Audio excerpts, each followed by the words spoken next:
దేవుని ప్రశస్త నామానికి మహిమ కలుగును గాక. మీ అందరికీ మరొకసారి నా శుభాభివందనాలు చెల్లిస్తూ ఉన్నా.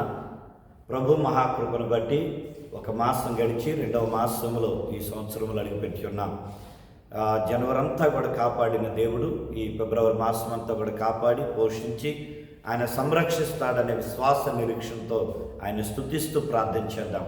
నమ్మదగిన మా పరలోకపు దేవా, దీవించువాడా, ఆశీర్వదించువాడా, జీవితములను కట్టువాడా, నీకు వందనాలు చెల్లిస్తూ ఉన్నాం.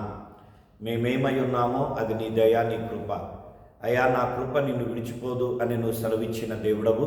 నీ కృప జీవము కన్నా ఉత్తమమై ఉండగా నాయనా, నీ వాత్సల్యముతో ప్రభువా జ్ఞాపకం చేసుకొని మా పాపబంధకాల నుండి, మా శ్రమల నుండి విమోచిస్తూ రక్షిస్తున్న మా గొప్ప దేవా, శిలువధారివైన మా యేసయ్య నీకు వందనాలు చెల్లిస్తూ, నీ సిలువ యొద్ద మా బలహీనతలను విడిచిపెడుతూ మా ప్రతి అవసరతలు మీ నామంలో మీకు అప్పగించుకొని నాయన ఈ మాటలు వింటున్న బిడ్డలను, ఏకీభవించిన బిడ్డలందరినీ కూడా దీవించమని యేసు నామమున అడిగి పొంది ఉన్నాను తండ్రి, ఆమేన్. ప్రైజ్ లార్డ్, హల్లెలూయా. దేవునికి మహిమ కలుగును గాక. ప్రియమైనటువంటి దేవుని సంగమా, గత వారంలో రెండు విషయాలు మనం చూసాం. ఒకటి, మా మోషే ఏమిటి గొప్ప వింత అని ఆ వింతను చూడటానికి వెళ్ళి అక్కడ దేవుని యొక్క ప్రత్యక్షతను పొందుకొని ఇశ్రాయేలును నడిపించే నాయకుడిగా మోషేని దేవుడు ఆశీర్వదించాడు. మోషే ఇశ్రాయేలుకి నాయకుడిగా వర్ధిల్లినట్లుగా మనం చూసాం. రెండవదిగా, ఈ గొప్ప దేవుణ్ణి నేను చూడాలి అని, ఆ నజరేయుడైన యేసు ఎవరు అని చూడాలని ఆశ కలిగి చెట్టెక్కిన జక్కయ్య, మరి ఆ జక్కయ్య ఇంటికి చూడాలని ఆయన ఆ వ్యక్తి ఇంటికి యేసు ప్రభు వారు రావటం, ఆయనకి రక్షణ రావటం, ఆ కుటుంబం దీవించబడటం, ఆ వ్యక్తి దీవించబడటం మనం సువార్తలో నుండి మనం చూసాం. ఈ రెండు విషయాలు, ఒకటి గొప్ప వింత, రెండవది గొప్ప దేవుణ్ణి చూడాలనుకున్నారు ఇద్దరు. దేవునిని ఆ ఆశీర్వాదాలు పొందుకున్నారు. ఈ రోజున మరొక రెండు విషయాలను మనం చూద్దాం. ఒకటి, నిర్గమకాండము 10వ అధ్యాయంలో ఈ మాట రాయబడుతుంది. 3వ వచనాన్ని చదువుతూ ఉన్నా. నిర్గమకాండం 10వ అధ్యాయం 3వ వచనం. కాబట్టి మోషే అహరోనులు ఫరో యొద్దకు వెళ్ళి అతనిని చూచి ఇలాగు చెప్పిరి, హెబ్రీల దేవుడగు యెహోవా సెలవిచ్చినదేమనగా, నీవు ఎన్నాళ్ళ వరకు నాకు లొంగనల్లక యుందువు, నన్ను సేవించుటకు నా జనులను పోనిమ్మో. ఇక్కడ ఎన్నాళ్ళు అనే మాటని చూస్తా ఉన్నాం. మనం ఈ ప్రశ్న మనం ఉపయోగిస్తాం ఎక్కువగా. ఏమని, దేవా నువ్వు ఎన్నాళ్ళు అలాగే ఊరుకుంటావు? ఎన్నాళ్ళు నేను ఈ కష్టాలు అనుభవించాలా? ఎన్నాళ్ళు ఈ దుఃఖాన్ని నేను భరించాలా? ఎన్నాళ్ళు ఈ సమస్యల్లో నేను ఉండాలా? నువ్వు నన్ను మర్చిపోయావా? అసలు నువ్వు నా ప్రార్థన వినట్లేదా? ఇంకా ఎంతకాలం నాకు ఈ యొక్క అవమానాలు, నేను ఎంతకాలం ఇలాగా అందరి చేత నేను తృణీకరించబడాలా అని మనం ఉపయోగించే ప్రశ్న.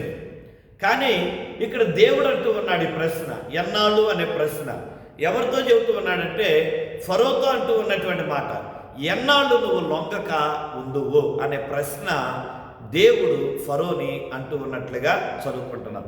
ఎందుకంటే సహజంగా మన యొక్క జీవితంలో ఒక దెబ్బ తగిలిందనుకోండి, కొంచెం మొదటిసారి కన్నా కొంచెం జాగ్రత్త పడతాం.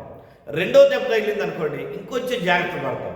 మూడో దెబ్బ తగిలిందనుకోండి, అప్పుడు ఇంకా జాగ్రత్త పడతాం. ఇక మరలా దెబ్బ తగలకుండా మనం పడిపోకుండా ఉండటానికి ఆ మార్గంలోకి వెళ్ళినప్పుడు, ఆ పరిస్థితుల్లోకి వెళ్ళినప్పుడు మనం చూస్తాం. కానీ మరి ఇక్కడ మనం చూసినట్లయితే దేవుడు మోషే నిలబెట్టుకొని ఎన్నిసార్లు 9 అద్భుతమైన కార్యాలు జరిగించాడు. మొదట కర్రను పాముగా మార్చడం, అలాగే నీటిని రక్తంగా మార్చడం, కప్పలను రప్పేయటం, ఈగలు రప్పేయటం, ఆ ధూళిని పేలులాగా మార్చడం, అలాగే వడగండ్ల వర్షం, అలాగే మరి చిమ్మ చీకటి, మరి మిడతల దండును పంపించాడు.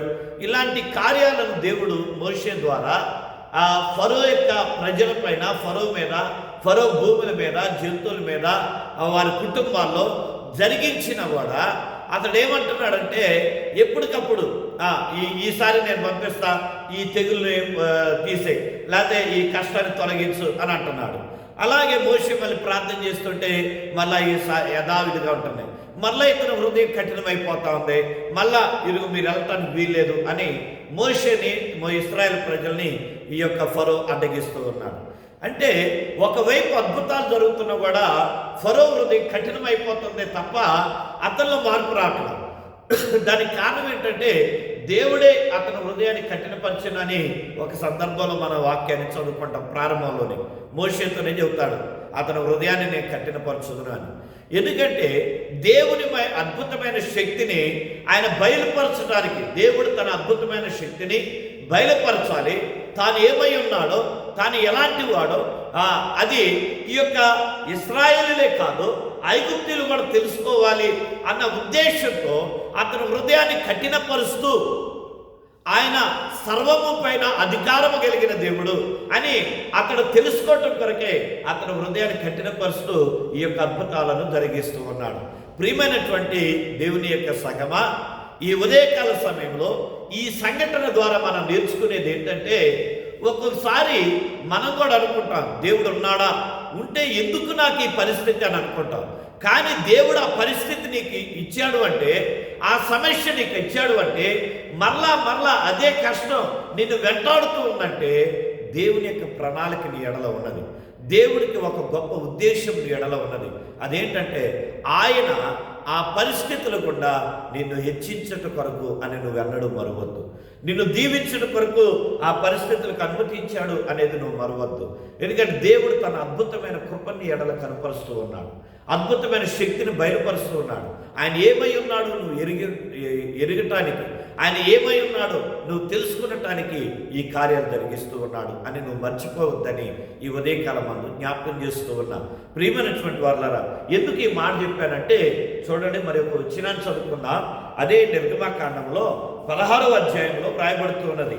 అదే నిర్గమాకాండము 16వ అధ్యాయంలో 28వ వచనంలో ఈ మాటను మనం చదువుతూ ఉన్నాం. 28వ వచనాన్ని మనం చదువుకుందాం.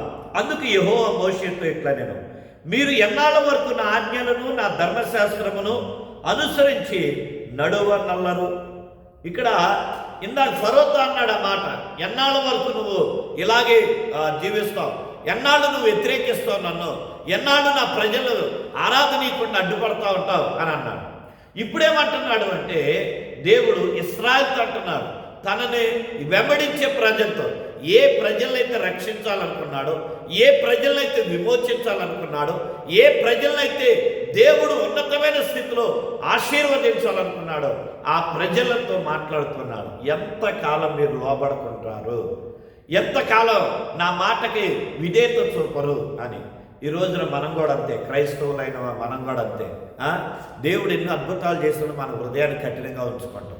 ఆయన అద్భుతమైన ప్రేమను గుర్తించాం, ఆయన అద్భుతమైన శక్తిని గుర్తించాం.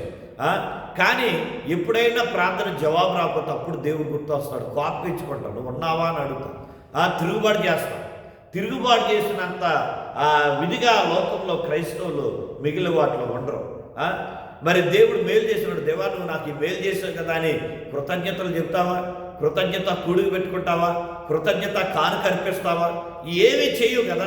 కానీ ప్రార్థన వెళ్ళలేదంటే చాలు తిరుగుబాటు చేస్తావు, చర్చి మానేస్తావు, పాస్టర్ గారి దగ్గరికి వెళ్దాం, పాస్టర్ గారితో మాట్లాడు, ఆ పాస్టర్ గారిని కూడా లెక్క చేయవు. తిరుగుబాటు స్వభావం ఎదుకంగా ఉంటుంది. కానీ దేవుని ఆశీర్వాదానికి దేవుని కృతజ్ఞతలు చెల్లించాలనే ఆ మనసు మనకు ఉండదు. ఇక్కడ ఇశ్రాయేలీయులు కూడా దేవుడు అదే అంటున్నాడు, మీరు ఎంతకాలం నా మాట వినరు, ఎంతకాలం నా ధర్మశాస్త్రాన్ని మీరు పాటించరు, ఇంకా ఎంతకాలం నేను చూడాలి మిమ్మల్ని, ఎంతకాలం నేను ఓర్చుకోవాలి మిమ్మల్ని. తల్లి తండ్రి కూడా ఒకసారి రెండుసార్లు తప్పు చేస్తే గద్దిస్తారు, కొడతారు, తిడతారు. ఆ తర్వాత అది నువ్వు ఇంట్లో ఉండదు పోరా అని అంటారు, ఇంట్లోంచి గెంటేస్తారు. వాళ్ళే సహనం కోల్పోతారు. తల్లిదండ్రులు జన్మనిచ్చిన తల్లిదండ్రులే సహనం కోల్పోయి ఇంట్లోంచి గెంటేస్తారే మన చేసే చెడ్డ పనులకి. మరి అలాంటిది మరి దేవుడు నిన్ను ఎంతగా ప్రేమించి నీ కొరకు ప్రాణం పెట్టాడు. ప్రాణం పెట్టి నిన్ను ద్వేషించకుండా తను హత్తుకోవాలని, నిన్ను ఆశీర్వదించాలని చూస్తూ ఉంటే మరి నువ్వు ఎందుకు దేవునికి లోబడు, ఎందుకు దేవుని అందు విధేయత చూపించు? చెడ్డ స్నేహితులు చెప్పే మాటలు లోబడతావు, చెడు వ్యక్తులతో సహవాసం చేస్తూ వారిని ప్రేమిస్తావు, వారు ఏ జీవితాన్ని చేయడానికి ఇష్టపడతావే తప్ప మంచి చెప్పేవారికి ఎందుకు లోబడు? మంచి చెప్పేవారితో ఎందుకు నీ యొక్క జీవితాన్ని వారితో కొనసాగించు? ప్రియమైనటువంటి సంగమ, ఈ ఉదయకాల సమయంలో ప్రశ్న, ఎంతకాలం మనం మారకుండా ఉన్నాం, ఎంతకాలం లోబడకుండా ఉన్నాం? అందుకే దేవుడు అంటున్నాడు, మొట్టమొదటి ఫరోతో అన్నాడు, ఎన్నాళ్ళు ఇదిగో నువ్వు ఇలాగే అడ్డుపడతా ఉంటావు. రెండవదిగా, ఎన్నాళ్ళు మీరు లోబడకుండా ఉంటారు ఇశ్రాయేలుతో అంటూ ఉన్నాడు. ఈరోజు అదే దేవుడు అంటున్నాడు, ఎన్నాళ్ళు నువ్వు నా దగ్గరికి రాకుండా నువ్వు దూరంగా జీవిస్తావు. ప్రార్థన చేసుకున్నామా? తండ్రి, ఈ ఉదయకాల సమయంలో ఈ మాటలు వింటున్న మా ప్రియ బిడ్డలను అయా ఇంకా నీకు లోబడకుండా, విధేయత చూపించకుండా అయా జీవిస్తూ ఉంటే దయతో మన్నించి నీ సన్నిధులు అయా నీ బిడ్డల జ్ఞాపకం చేసుకుని ఆశీర్వదించమని, నీ వైపు ఆకర్షించుకోమని, నీ అందు భయభక్తులు కలిగిన జీవితం దయచేయమని నీ కృపాసనాలకు అప్పగిస్తూ యేసు పరిశుద్ధ నామములో ప్రార్థిస్తున్నాము తండ్రి, ఆమె. తండ్రి, కుమార, పరిశుద్ధాత్మ త్రియేక దేవుని యొక్క సన్నిధి ఇప్పుడు ఎల్లప్పుడూ ఆయన రాకడ వరకు నిరంతరము తోడై ఉండి ఈ ఫిబ్రవరి మాసం అంతే కూడా కృపాక్షేమాలతో నింపి దీవించునగాక. ఆమె ఆమె ఆమె. అందరికి వందనాలు. ప్రైజ్ అన్నారు.